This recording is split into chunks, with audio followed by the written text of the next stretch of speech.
tapos nagno-normal. Ayun oh. So parang hindi siya double image, pero yung mismong picture, yun, nagpi-flicking. Yun.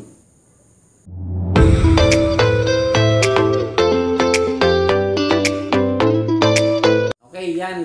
Good day mga ka-technician. So dito ulit tayo. So TV may papakita ko sa inyo ngayon. Hindi kami naglabas ng video ng mga nakaraang araw kasi nag-holiday. Then holiday ulit ngayon. Kaya medyo nag-chillax lang kami ng konti. Ayan. Medyo pahinga dito sa bahay. Ayan. So ito yung meron ako i-check dito na isang Sony TV. Android TV. Pero yun oh. Nakikita niyo yung picture. Ayan oh. Mawawala siya. Tapos nagno-normal. Ayan oh. So parang hindi siya double image. Pero yung mismong picture, yun, nagpi-flicking. Yun. Ayan. So, ito papakita natin. Pero bago ko umpisahan yung video, ituturo muna natin yung mga nagiging problema niya. Okay? Ayan. Umpisahan natin. So, ayan, hindi kasi ako ganito talaga ka-focus na pagdating sa TV. Ayan, tanggalin ko. Nilagay ko na lang ito ng dalawang screw. Medyo na-focus na kasi ako sa pagdi-dealer talaga ng aircon, and yung TV parang bihira na kasi ako gumagawa ng TV. Kaya medyo may mga problem dito na hindi ko na ganun kakabisado. Ayan, lalo na doon sa mga modelong unit ngayon, yung mga Android TV na. Ayan, so pinalas ko na ito eh. Ayan, tanggal na pala tornilyo nito. Okay. So yung problema natin, meron kasi ito na, yung ganitong problema kasi sa mga technician alam na yan eh. So alam na nanggagaling sa panel or nanggagaling do sa ating T-con board. Pero bago ko umpisahan, ipakita ko muna sa inyo. So simple lang naman yung kadalasan na nagiging problema natin sa T-con. So dali lang hanapin. Ayun. Okay.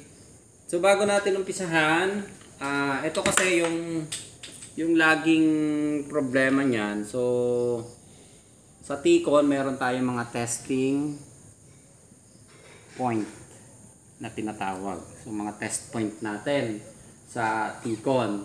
So unang-una kasi pag sa ganitong problema, ang hinahanap natin na problema yung BGH supply. Yan. So ano ba yung mga katulad ng BGH supply? Ang BGH supply kasi is yun yung makikita nyo yan doon sa T-con natin. BGH B-on is equal to, pare-parehas lang yan no? Yung B-gon, depende ito sa design ng T-con ha. Ayan, BGH B-on, B-gon, ano pa ba, BDDG yata ito. Yan. Parang ganito yung nakalagay dyan. BDDG. Yan. So, ito yung laging hinahanap natin na voltage. So, yung voltage na yan is equal to, kadalasan yan is, sa testing namin, 20 volts. Ayan. 20 volts to 30 volts ito. Yan. Yan, yung BGH natin. Ibig sabihin ng BGH, gate high o voltage gate high. Ibig sabihin ng BGH natin ito. Ito yung laging makikita natin do sa ating T-con board. And yung isa is BGL.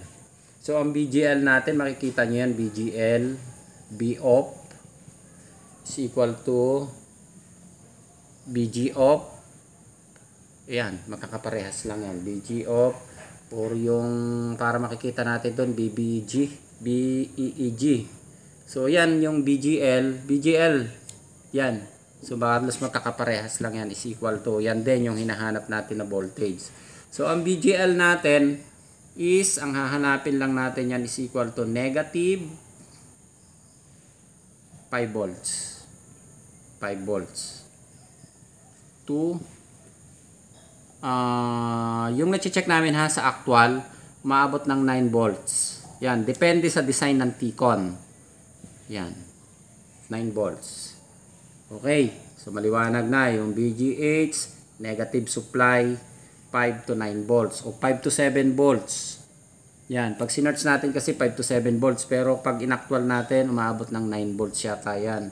And yung VGH natin, 20 volts to 30 volts. Yan, so maximum na yung 30 volts na nakukuha natin. And actual yan ha, 20 to 30 positive. Itong isa negative supply, positive supply. Okay, so maliwanag na tayo dun sa T-Con. T-Con or yung nandito sa ating pinaka kasi yung iba walang T-Con kasama na mismo doon sa panel. Ayan. So ito yung madalas na hinahanap na voltage natin. And yung tinatawag natin na BCC kasi ang tawag namin dito or B+. Yun, yung B+ positive o yung supply ng T-Con natin. So kadalasan ang supply ng T-Con 12 volts. Ayan. 12 volts to 15 volts. Ayan. So yun yung nakukuha natin lagi doon sa ating T-Con. And meron pa siyang isang supply na yung supply ng sinasabi natin na BDD. Makikita natin lahat yan doon sa T-Con. BDD or yung ating parang ganito yung nakalagay dyan, B-Logic. Kasi medyo maliliit yung nakasulat kaya hindi natin mahirap sundan B-Logic or yung CKBH, ano ba to? Ayun, parang mga ganon. Hindi ko gaanong ma-memorize. Pero yan, yung voltage na 3.3 volts. And meron tayong 1.8 volts. Yan. Depende yan. Makikita naman natin may mga test point yan doon sa ating T-Con. Okay? Ayan. So, maliwanag na. Nandun yan sa T-Con and yung mga voltage naman na yan, pag sinerch nyo yung model yata ng T-Con, makikita nyo sa Google yata ito. Pero hindi ko na-try kasi ito based sa experience ko ito ha. Yon, yung BGH, yung voltage high natin, yung voltage gate low, yung BGL. Ayan, so ito lang naman lagi ang pinaka-battle natin o yung pinaglalabanan. Ito yung laging hinahanap natin. Ito yung BCC natin, yung pinaka-supply or yung B+ na tinatawag. So dapat meron tayong 12 volts. Base ito sa actual ha, hanggang 15 volts na susukat namin. Depende sa design ng T-Con. Ayan, then yung BDD logic o yung B logic natin, 3.3, 1.8, doon natin nakikita yan.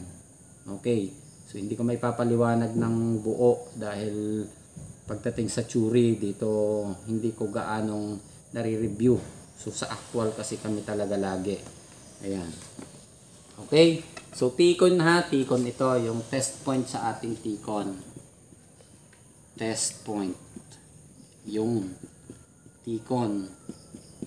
Okay, so maliwanag na tayo. Yung hinahanap natin sa T-Con, 20 to 30 BGH.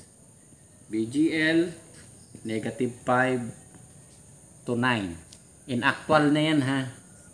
BCC, 12 volts to 15. Ayan, so dapat laging meron tayo yan ha. 5 to 9. So, maaring 7 or maaring 5 hanggang aabot ng 9. In actual yan ha. Kasi medyo may pagbabago yata ito. Depende sa design ng T-Con board na ginagamit. Okay. Yeah. So, pakita natin ang actual. Yung based doon sa problema na pinakita natin kanina, nalaglag yung takip. Ayan. Okay, so bubuksan ko muna yung T-Con. Ito, T-Con kasi ang ginamit nito, kaya ipinakita namin. Yan.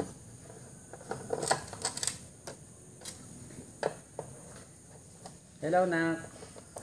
Yun, may extra kasi ako, yung bata ang yun, talaga sumayaw pa. Ayan, nakita ko sa video, nak. Say hi. Say hi. Okay, yun, yung makulit kong anak. Close mo na ang door.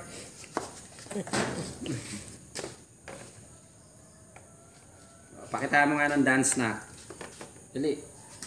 Yung ating mga viewer. Yo, so thank you do sa ating mga supporter na umabot na ng 44,000 subscriber. Ayan. So thank you po sa mga pagtitiwala nyo sa JBL Electronics. And medyo pasensya na kayo at hindi ko nasasagot po yung ibang message nyo. Talagang nabibisi lang po dahil naaabala kami dun sa pagpapaayos dun sa bahay. Kaya hindi ko sabay-sabay yung trabaho din namin.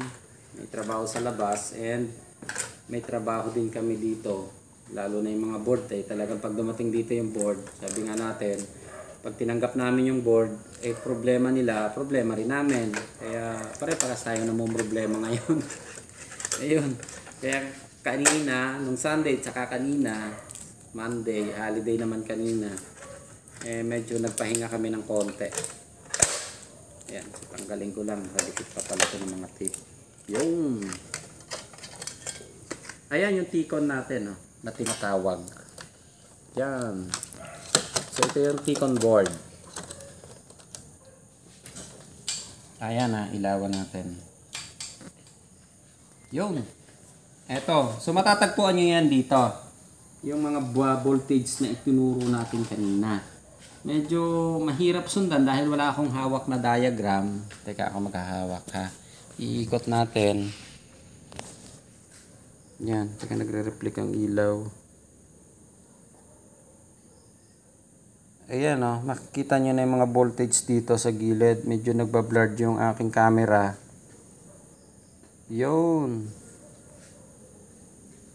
Teka, lalakihan ko. Ayan o. Yun o. Ito yung mga voltage na hinahanap natin. Ayan. Medyo iba lang yata yung meaning dito. Ito, katulad nito, BGH, BCO. Kasi Sony to eh. So, depende yata sa ano. Ayan o. Ayan o, yun yung CLK niya. CLK2, CLK4, CLK6. Nandito na rin. Ayan. And yung supply natin na ayan. So ito yung DC-DC supply natin na tinatawag. Yung converter. Ayan din yung sa kabila. Ayan. So makikita nyo yung mga nakasulat dito. So may mga meaning kasi yan bawat isang katulad nyo, no? Ayan, yung mga nakikita nyo na yan. And, ano ba itong nakasulat dito? Ayan.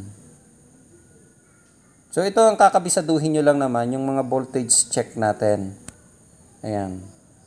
Yung mga voltage checker natin, katulad ng ipinakita natin, makikita nyo lahat yan. Pwede nyong sundutin lang yung mga test point na yan. Ayan, yung may parang tanso na yan. Na lumalabas. Ayan, teka. Kukuha ko ng test prada. Saglit. So, ayan. So, hindi natin gaanong maipokus kasi medyo low-tech lang kasi itong cellphone na ginagamit namin. Hindi natin maipokus ng maayos. Pero masusundan nyo naman yan. Ayan, buhay natin.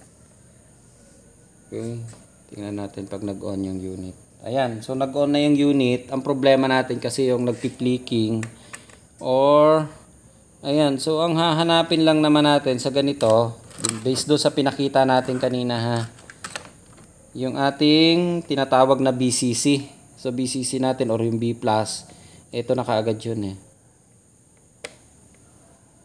Yan o. So nakita yung 12 volts natin. Ayan, focus mo yung 12 volts. Yan. So yung 12 volt supply natin, yung BCC na tinatawag natin or B+, yung pinaka-supply ng T-con. And tingnan mo yung tinutukan ko ng test point doon sa ating T-con. Yun o, yung parang tinatawag natin na fuse. Ayan. So dyan nakatutok yung ating test point and ang nakuha nating voltage yung, pakita mo, 12 volts. Okay. So pangalawa kasing hahanapin natin or kahit naman ito yung supply dito sa ating, ito yung DC to DC, DC-DC voltage o DC-DC converter na tinatawag natin. Ito yan yung IC na ito. Nandito na sa mga test point yan. Meron yan dito na makikita kayo. Katulad nito, tututukan ko. Ayan o. So normal yung ating 28 volts. Ayan, pakita mo yung 28 volts natin. Yun, yung tinatawag ko sa inyo kanina, 20 to 30 volts. So nasa 28 tayo. So pasok tayo doon sa requirements na hinahanap ng T-Con natin. 20 to 30 volts. Okay? Ayun, yung test point natin. Dito ko na siya kinuha sa output mismo ng IC. Ito, focus mo yung ating yung test point. Nakikita nyo na kagad yan yung diode. Yung 28 volts, yan na kagad ang i-check nyo. Yan Yan, yung tinutukan ko ng tester. So yan yung DC-DC converter natin o DC-DC voltage. DC to DC. So 12 volts nagkaroon tayo ng 28. Pero mababa lang kasi ang ano niya yung tinatawag nating current or yung ampere niya. Yan. Okay, kaya hindi nasusunog yung ating pinaka-panel. And ito yung pinaka-isang hinahanap natin na problema. Ito, i-direct to the point na natin kaagad. Ito. Ewan ko kung makikita mo ito. Tingnan mo itong sa may malapit sa, ito yung BGL. Ayan. BGL, BGH. Ayan yung negative supply natin. Tingnan nyo yung supply natin. I-focus mo yung supply natin. Doon, yung supply mismo ng nasa digital natin na tester. Tingnan nyo yung supply natin. Ayan negative 6, negative 7. Negative 6, negative 7. So, dapat naka-steady siya. Kung negative 5, negative 5. Kung negative 7, naka-steady lang siya sa negative 7. So, nagbabago siya. Ayan makikita niyo sa monitoring natin ng tester. Nagbabago-bago siya. So, ibig sabihin niya, kung nagbabago-bago, nagpa-fluctuate ang supply, nagpa-fluctuate ang ating screen. Nagkakaroon ng flicking. Yung flickering na tinatawag natin doon sa screen. Yan. Okay. Negative 6, negative 7, negative 6. So, ang nagiging labas ng video, so, babalik tayo sa picture sa video. So, ayan, yung supply na nagkakaproblema sa atin, yung negative supply natin. Ayan, Kaya makikita nyo yung video natin, ayan. Yun, nakikita niyo parang nagdo-double image siya. And teka, bakit nawala yung ating video? Teka, lagyan natin ng video. Yun So yung picture natin hindi normal. Yun yung, normal siya. Nag-negative 7 siya. Normal sa negative 7. So, yun yung naging negative 6 natin. Ganon yung picture na lumabas sa atin. Ayun. Ayan. So, medyo maliwanag na tayo dito yung picture. So, apektado ang picture. Doon pa lang sa T-Con board, pag nakita natin na ganon ang voltage natin, lalo na susukat, so, nagbabago ang ating screen. Ayan So, konting pagbabago lang siya. Negative 6, negative 7. Kapag nagkakaroon ng fluctuation, ang resulta doon sa screen natin, ganyan. Ayan. Okay.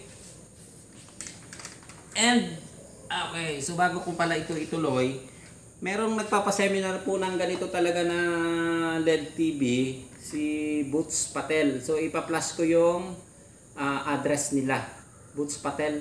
Tama, Boots Patel. Sila yung nagpapaseminar ng mga LED. Galing bakalaki na nakakwentuhan ko lang sa through chat, nakachat ko. Parang kabats niya yung aking kapatid dati na nag-aral dun sa Escolta Manila. Yung sa Closa Electronics dati. Ayun. So sila yung mga veterano ngayon na gumagawa ng mga ganito. Ayun. So ako kasi nung nag-aaral ako sa PMI College, dumadaan lang ako doon sa Ronquillo Street na lumipat yung Escolta yung Closa Electronics dati. So nakikisit in lang ako, hindi naman ako talaga nag-aral ng basic electronics. Kasi ang course ko BSMT, Marine Transportation. Yan, tapos bago ako nag-ECE sa TIP, nag-aral ako ng Marine Transportation. So sa electronics talaga, nakikisit in lang ako doon, nakikiupo lang ako kasi kakilala nga namin yung may-ari ng eskwelahan na yon. Medyo malapit na kamag-anak namin. Kaya medyo natuto ko sa electronics bago ako nag-ECE. Marunong na ako, technician ako. So 16 years old pa lang ako, nagti-technician ako. Ayan. Eh ngayon 43 na ako kaya malabo na yung mata ko. Eto, so yun yung nakita natin na voltage pala kanina. Balikan natin yung T-con kanina. Yung negative 6 and negative 7 kaya gumagalaw yung picture. So ito, direct to the point na kagad natin dahil marami kaming ginagawang ganitong unit. Eh, kabisado na namin yung kinakalangan. So dito pumapasok yung tinatawag natin na tape method. Kasi ako hindi ako gumagamit naman ng tape. Ang ginagamit ko kasi yung paper method. Papel na ikinakalang namin dito. Yung medyo glossy na papel kasi madali siyang i-adjust. So pag nakuha natin, so sakto na, hindi naman siya nasisira based dun sa mga ginagawa natin. Yung iba kasi tape. Karamihan tape yata ginagamit. Yung tape method na ginagawa nila. Ayan. And madali naman nating makita. Katulad nun, nandito yung ating negative supply na pumapasok. Dito, sa pinokus natin kanina. Papunta ako dyan ha. Okay. Okay. So sa ganito naman kasi, based sa experience na namin, hindi na natin pahahabain yung ating ginagawang troubleshooting. Dito pala makikita nyo na eh. Yan oh. Nakita niyo yung mga test point na yan. So, laging nandyan sa tapat na yan ang nagiging problema natin. Ito, nakikita yung aking test prod. Ayan, dito sa gawin na ito. Pag nakita nyo yung madami na yan, so, laging nandyan sa area na yan. Ayan. So, minsan kasi ang ginagawa ko, hindi na ako nagtutroubleshoot eh. Kinakalangan ko na kaagad dito ng papel, inunti-unti kong i-adjust. So, kumukuha lang ako ng mga, siguro mga 8 pins. Kadalasan mga 8 eh. Yan. Kinakalangan ko siya. Pag nagbago, sunod doon na ako. Naka-stop na kagad ako doon. Nabibilang mo pa yan ha. Yan. So, chinachamba na lang eh. Kaliliit. Chambalo na lang. So, kailangan talaga ng medyo maliwanag ang mata pagdating dito. So, ako talaga medyo aminado ako. Yan oh. Makikita nyo na yung, ito. Nandito sa area na yan. Lagi na yan. Common na yan kahit doon sa ibang brand na nakikita natin. So mga test point niya yan eh. Ayan. So dito natin nakuha yung ating negative 6 and negative 7. Ito. Yung test point na ito. So yan yung kakalangan natin na ngayon. Susubukan natin. And ayan. Balik ka doon sa harap. Ayan. So yung ginagamit ko kasi pangkalang. Ito may sticker kami. Yung pinandidikit namin doon sa aming mga unit na tanggap. Ayan yung sticker. Kinukuha ko yung yan. So gumugupit lang ako ng tinatansya ko sa mga maaari mga 8 ayan oh. So ayan oh, ganito lang kalapad. Para mga 8 pins yata yung natatakpan ko. Ng ganito.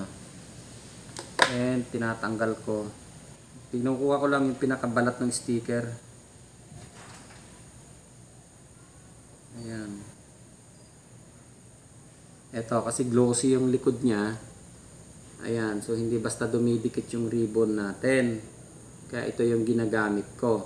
And balik tayo dito para ma-focus natin yung kinakalangan ko. So ayan ha, ito yung portion na kinakalangan natin. Tanggalin ko ha.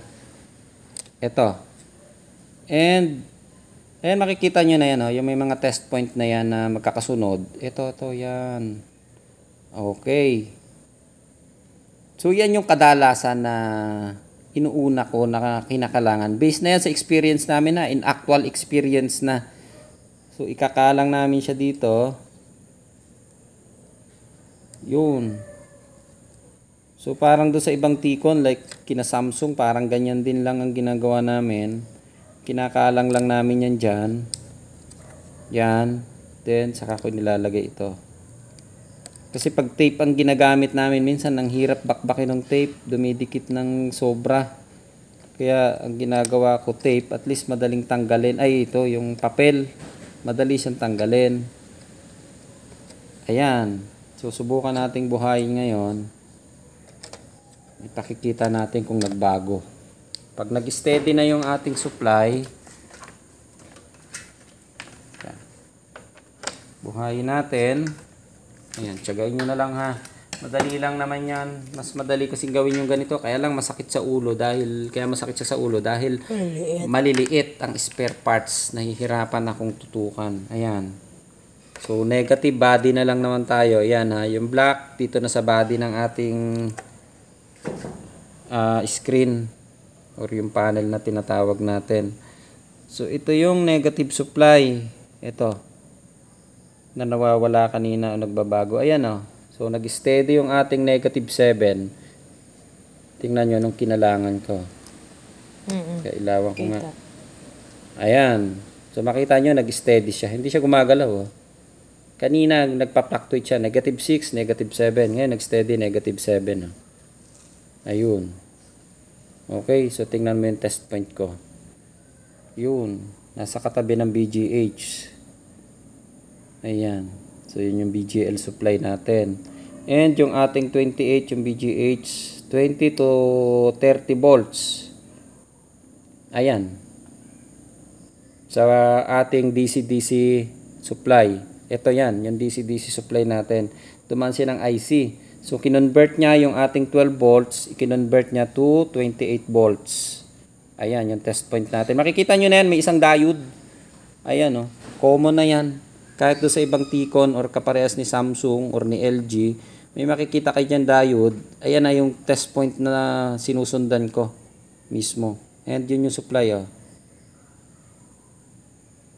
Ayun, yung 28 volts. Okay. So, balikan natin yung kabila na test point natin. Ito. And ang supply niya, papakita ko na lang. Yun. So, hindi siya nagbabago. Teka. Okay. Ayun. Oh, yan. Negative 7. So, hindi na siya nagbabago. Maaring okay na yung unit natin. Ayan. So, babalik tayo doon sa harap ngayon. Ipapakita natin yung picture. Ayan. So, lipat tayo doon sa harapan, ha. Yan. So, buti na lang. Magaling talaga yung cameraman ko. Ang picture natin, oh. Ayan. Okay na. So, ganun lang kasimple natin gagawin. Hindi na natin kailangan pahabain yung ating ginagawa. Doon pa lang sa voltage check pa lang, makikita na natin kung may pagbabago eh. Ayan, oh. So, makikita nyo na normal, oh. Ayan, oh. So, wala na yung flicking natin kasi hindi na nagbabago-bago. Kanina nagbabago-bago, negative 6, negative 7. Ang picture natin gumagalaw. Yan ngayon, wala na yung naka-steady sa negative 7. Naka-steady yung 28 volts natin, yung BGH. Normal ang picture natin. So, yun lang yung laging dalawang voltage na nagkakaproblema tayo. Pag nawala yung 28 volts, usually yata wash out ito, wala tayong makita.